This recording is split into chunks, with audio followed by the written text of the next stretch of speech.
네. 오늘 함께 요한복음 13장 1절부터 13장 34절에서 35절의 말씀을 통해서 저의 감성에 맞지 않는 제목이에요. 되게 이거 생각해내기가 힘들었어요. 물의 얼굴이 비치기 전까지는, 이라는 제목으로 사랑에 대해서 좀 우리가 생각해 보고자 해요. 우리가 그리팅에 나왔던 두 번째 질문이죠. 여러분이 생각하기에 사랑이 있는 교회는 도대체 어떤 교회인가? 아마 교회에서 많이 듣는 단어 중에 하나는 사랑이겠죠. 믿음, 소망, 사랑 중에 제일은 사랑이니까.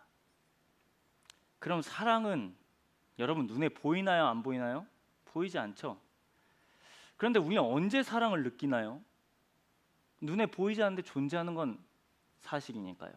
그러니까 우리가 사랑을 받는다고 느끼고 사랑을 주기도 하죠. 네. 그러니까 눈에 보이지 않는다고 존재하지 않는 건 분명히 아닙니다.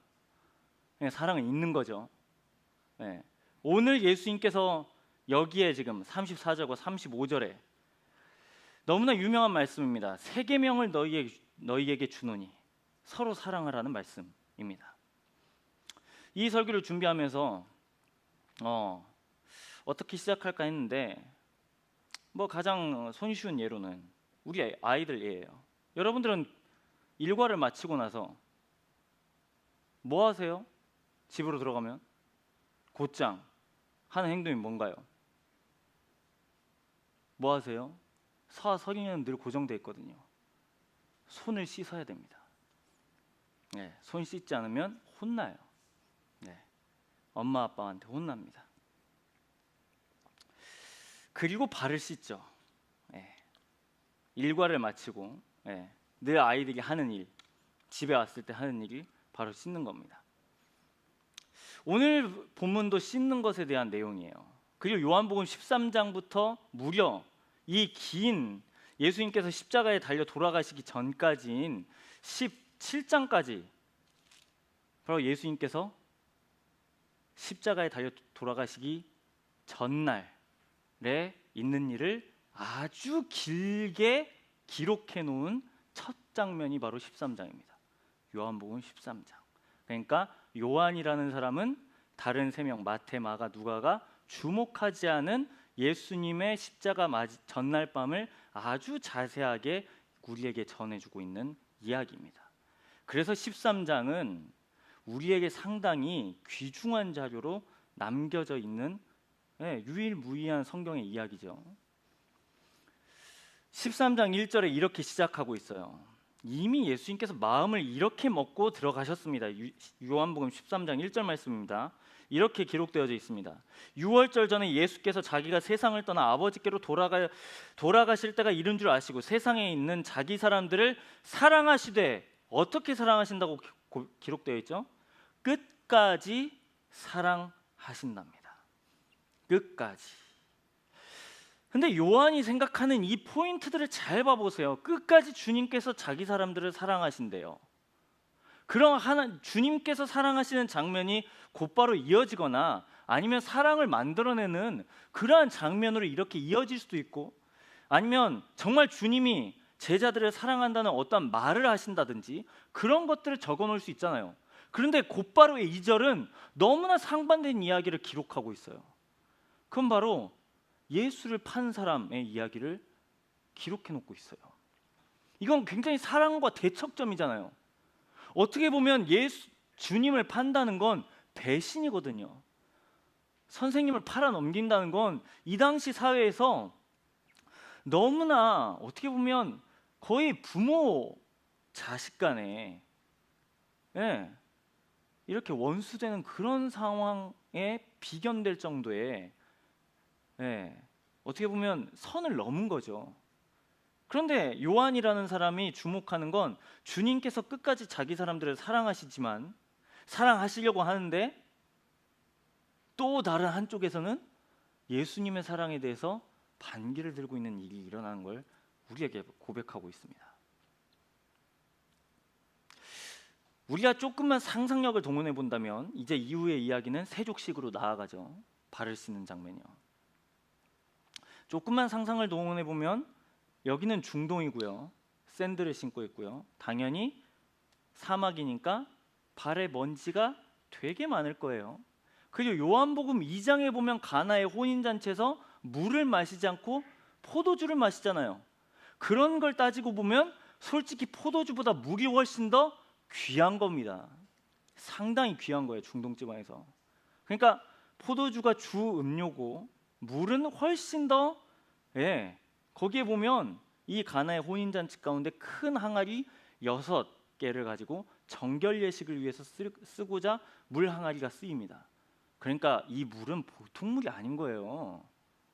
그러니까 물로 발을 씻는다는 건 상당히, 그러니까 주님 자체께서 그냥 자기의 제자들에게 발을 씻는 행위 자체가 당연히 하인이 하는 행위이기도 하지만 우리의 초점을 살짝 상상력을 더 넓혀보면 지금 예수님께서 물을 가지고 자신의 발이 아니라 제자들의 발을 닦으셨다는 건 이건 상당한 가치 있는 일입니다. 그러니까 불필요한 가치, 예수님이 전혀 하지 않아도 될 일을 주님이 하시는 거예요. 지금 주님이 하시는 거예요. 생각해 보세요. 물이 상당히 귀합니다. 뭐 수질 상태는 모르겠어요. 그리고 조금만 더 상상을 해본다면 분명히 발을 씻기 위해서는 그 큰 대야라고 해야 되나요? 그런 도구가 필요할 거예요. 그것도 솔직히 뭐 그런 우리가 지금 상상하는 그런 것도 아닐 거예요. 솔직히 거기에 담긴 물이 얼마나 투명하면 얼굴이 비치겠어요? 안 비치죠, 솔직히. 수질 자체도 모르겠고 거기에 지금 물을 담는 그릇도 상태가 어떤지 모르는 거죠. 근데 오늘 이야기 봐보세요. 34절과 35절의 시작, 뭐 그렇지만 이건 거의 결론부에 해당하는데 요한이라는 사람이 이 13장을 기록하면서 상당히 교차적인 부분들을 많이 기록해 놓고 있다는 걸, 지금 13장 1절에 뭐라 그랬어요? 분명히 예수님께서 사랑하신대요. 어떻게 사랑하신다고요? 끝까지요. 곧이어서 2절에 뭐라고 나와요? 유다가 배반한대요. 배반할 마음을 먹었대요. 34절 35절 봐보세요. 또 주님께서 사랑하라 그래요. 근데 뒤이어서 나오는 이야기 봐보세요. 누구의 이야기가 나오고 있어요? 가장 믿고 있었던 또 한 사람의 배신을 또 소개하고 있어요. 지금 요한이 지금 포커싱을 맞추는 게 보이세요? 무엇을 상당히 대비시키고 있는지. 정말 1절의 말씀처럼 끝까지 사랑하시는 주의 모습이 사건마다 지금 계속해서 강화되고 있단 말이에요. 유다는 배반하려고 마음먹었고 베드로 역시 주님 사랑 앞에 부인하고자 하는 것을 알려줍니다.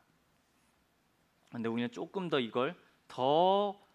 이 사건을 조금 더 깊게 들어가 보면 이 지금 세계명을 주시기 이전에 다 세족식이 끝난 이후에, 세족식이 끝난 다음에 그거잖아요. 우리가 매달 첫 번째 주일마다 하는 그거요. 성찬의 식탁이요. 지금 그 장면이란 말이에요. 21절부터 30절. 이게 지금 성찬의 식탁의 말씀이에요. 마태, 마가, 누가는 지금 다른 말씀으로 기록되어 있지만 요한은 그 성찬의 식탁 앞에 심각한 이야기를 던지고 있어요. 배반이요. 봐보세요. 사랑과 배반이 계속해서 지금 교차돼서 지금 진행되고 있잖아요. 그리고 그 결론부가 30절에 봐보세요. 예수님께서 지금 성찬의 식탁을 베푸면서 마지막으로 당도한 사람이 누구예요? 지금 30절 누가 받고 있나요? 유다예요. 가룟 유다요. 가장 사랑하는 제자가 아니라 배신하려고 마음먹었던 그 제자에게 자신의 살과 자신의 피를 주십니다. 그리고 요한은 이렇게 묘사하고 있어요. 유다가 30절 13장 30절이요. 유다가 그 조각을 받고 곧 나가니 시간이 어떻대요? 밤이랍니다. 다음 주인가 다다음 주인 것 같은데 제 기억상으로는 요한복음은 특히 이 밤이라는 키워드를 아주 잘 사용합니다. 여기는 이 지금 요한이 지금 밤이라고 설명한 이 키워드는요, 단순히 시간적인 그걸 환경을 제공하는 게 아니에요. 그만큼 가룟 유다라는 사람이 내면이 밤처럼 어두웠다는 걸 의미한 거예요. 지금 밤처럼 어두웠다. 주의 사랑의 식탁 앞에 지금 참회했는데 그 내면은 밤처럼 어두워요. 예, 밤처럼 어두워요. 그리고 나서 지금 31절부터 오늘 저희들이 함께 읽은 34절, 35절, 예, 너희가 서로 사랑하라고 이렇게 합니다. 근데 이게 상당히 이제 우리에게 역설적인 부분이죠. 세 계명을 주노니, 예, 34절, 서로 사랑하라. 내가 너희를 사랑한 것 같이 너희도 서로 사랑하라. 너희가 서로 사랑하면 이로써 모든 사람이 너희가 내 제자인 줄 알리라. 예수의 제자가 될 수 있는 유일한 비결, 유일한 모습은요, 사랑하는 거예요. 너무나 명쾌하죠. 네, 많은 계명을 하는 거, 오늘 이 유일한 세 계명에 비춰본다면 많은 계명을 순종하는 것보다 사랑하는 거래요. 근데 어떻게 사랑하라고요? 서로 사랑하래요. 서로 사랑해요.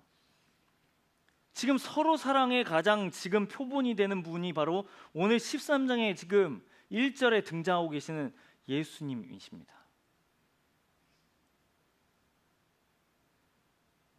제가 왜 이 설교의 제목을 물의 얼굴이 비치기 전까지는 이라고 했냐면, 생각해 보세요. 아무리 예수님께서 깨끗한 물을 준비하셨어도 이 물은 곧바로 더러워질 겁니다. 그렇죠? 제자들의 발은 이미 더러우니까요. 그리고 조금만 더 상상을 더해 보면, 물론 주님께 죄송한 얘기지만 12명이 다 돌렸었을 수도 있어요. 솔직히. 네. 아니면 몇 명은 다 씻어놓고 다시 물을 버리고 다시 했을 수도 있고요. 근데 예수님께서는 이 물에 자신의 얼굴을 비추시고 제자도 그 얼굴이 물에 들어옵니다. 상상해 보세요. 네, 오늘 좀 제가 상상력을 좀 많이 요구하죠. 예수님이 무릎을 꿇으시고요. 제자가 그 의자에 앉아 있습니다. 여러분이 만약에 예수님께서 발을 씻어 주신다면 여러분은 자신 있게 발을 내놓을 수 있나요?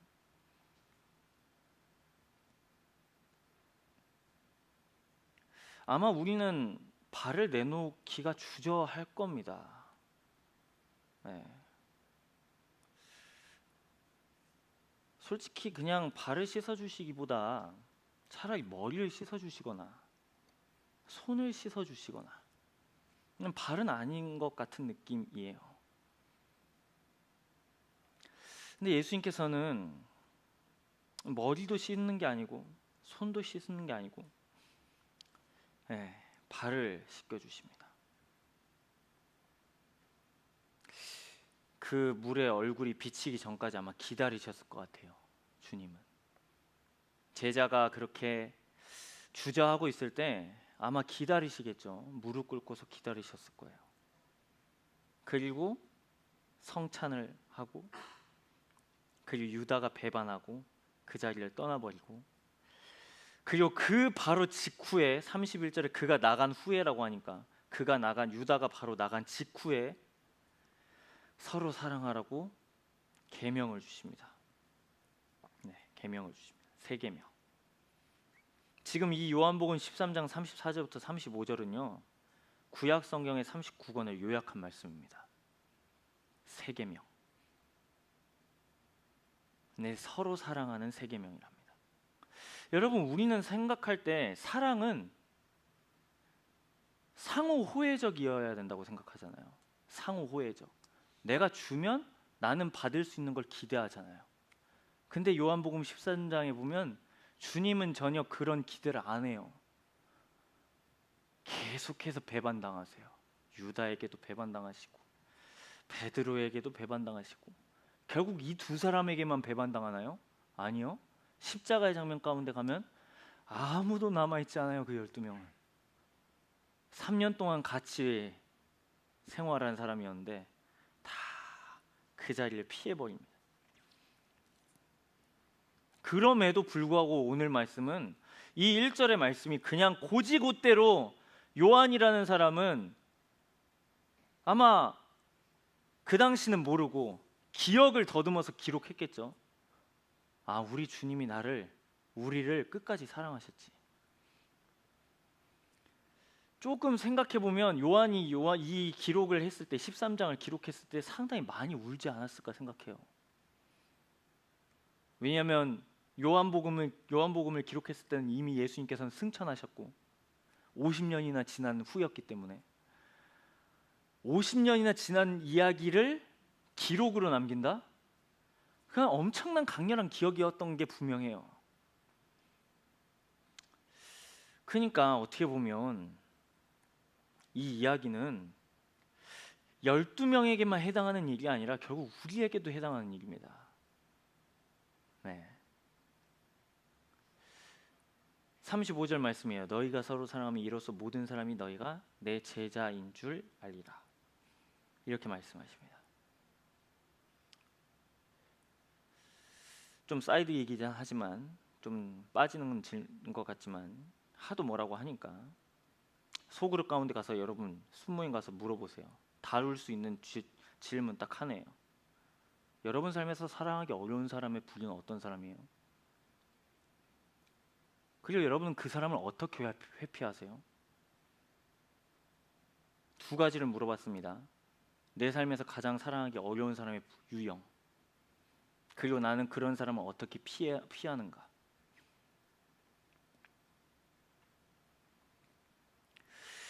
솔직히 말해서 예수님께서는 피하실 수 있어요. 유다의 배신을 피할 수 있고요. 베드로의 부인도 피할 수 있어요. 그런데 끝까지 사랑한다는 건 아까 말했잖아요. 상호 호혜적인 걸 우리는 기대하잖아요. 내가 주면 나는 받는 걸 기대하죠. 근데 주님께서 여기에서 보이시는 사랑은 철저하게 상처받는 사랑이에요. 상처받는 사랑. 상처를 받는 사랑이라니까요. 이게 되게 역설이죠.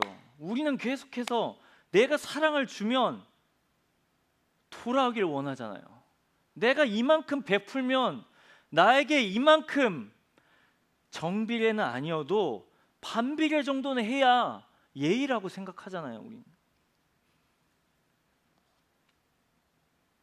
근데 그건 여러분 성경에서 말하는 사랑의 방식이 아닙니다.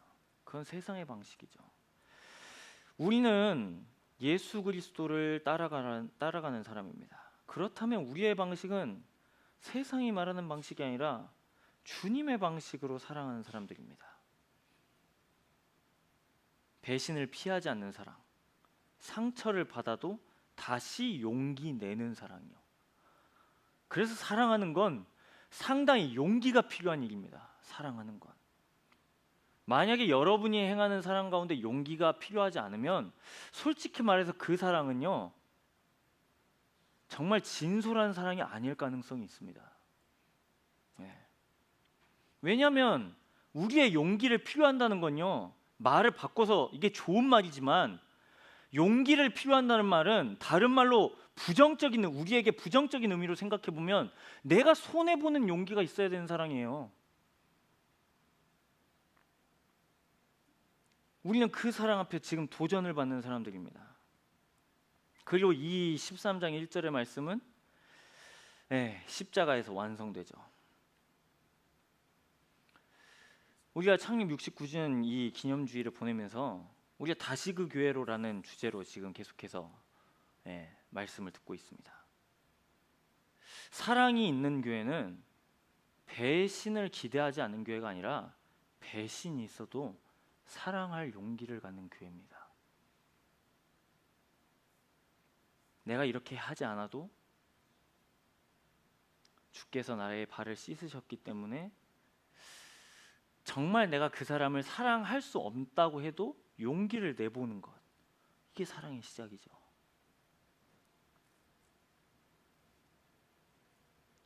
그래서 여러분 우리도 이 설교의 제목처럼 예수님께서 준비하신 이 그릇, 발을 씻을 그릇 앞에 우리의 물에 얼굴이 비치기 전까지는 우리 역시 다시금 우리의 사랑을 다시금 재고해 보아야 한다는 겁니다. 그리고 예수님은 우리를 기꺼이 그렇게 사랑하셨습니다. 솔직히 우리가 작은 걸로도 우리는 얼마나 주님을 배반까지는 아니더라고 하더라도 주님을 기쁘시게 하는 삶을 자발적으로 선택하는 것과 거리에 먼 삶을 사는 사람들이니까요. 꼭 유다가 아니어도 꼭 베드로가 아니어도 우리는 주저하는 사람들이잖아요. 주의 뜻 앞에. 그런데 그런 우리 앞에 예수님께서는 또다시 발 씻을 물을 갖고 오시고 또다시 씻으시고 또다시 씻으시고 다시 씻으시고 다시 식탁을 베푸시고, 이게 오늘 요한복음 13장 34절부터 35절의 말씀입니다. 여러분, 그래서 우리가 사랑하는 게 능력입니다. 서로 사랑하는 게. 자, 어저께 이 교회 창립 69주년 회고 영상을 편집하면서 우리 청년 디모데 버전으로 만들어도 괜찮다는 생각을 했어요. 예. 올해 지금 2025년 1월 5일이었던 것 같은데 제가 사진을 갖고 있거든요. 기분 탓인지 모르겠지만 주름이 하나 더 생긴 것 같아요. 공감이 안 가죠. 제가 자료를 준비했으면 좋았겠는데 주름이 하나 있는 것 같아요. 시간은 이렇게 속절없이 흘러갑니다.